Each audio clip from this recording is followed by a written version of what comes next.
Hello, আজকে আমি chemistry অধ্যায় 3 পদার্থের গঠনে কিছু গুরুত্বপূর্ণ জ্ঞানমূলক প্রশ্ন আমি তোমাদের এখানে সলভ করে দেব, যেগুলো বিভিন্ন বোর্ডে এসেছিল। তাহলে আমরা 1 নম্বর প্রশ্নটি দেখি।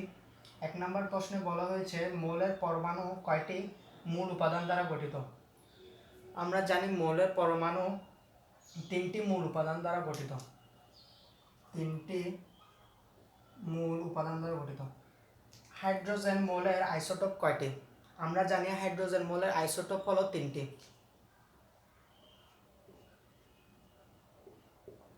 তেজস্ক্রিয় পদার্থ থেকে কয়টি তেজস্ক্রিয় পদার্থ নির্গত হয়?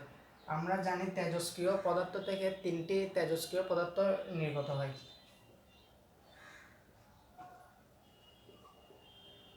এবং লাস্ট অ্যান্ড ফাইনাল প্রশ্ন হলো একটি পরমাণুর আধানের প্রকৃতি কীরূপ?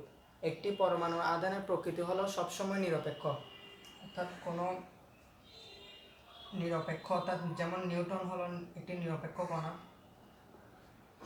তো একটি পরমাণুর আধানের প্রকৃতি হলো নিরপেক্ষ।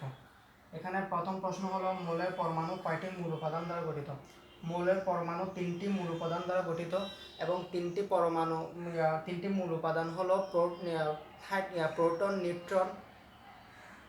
প্রোটন, নিউট্রন আর হাইড্রোজেন।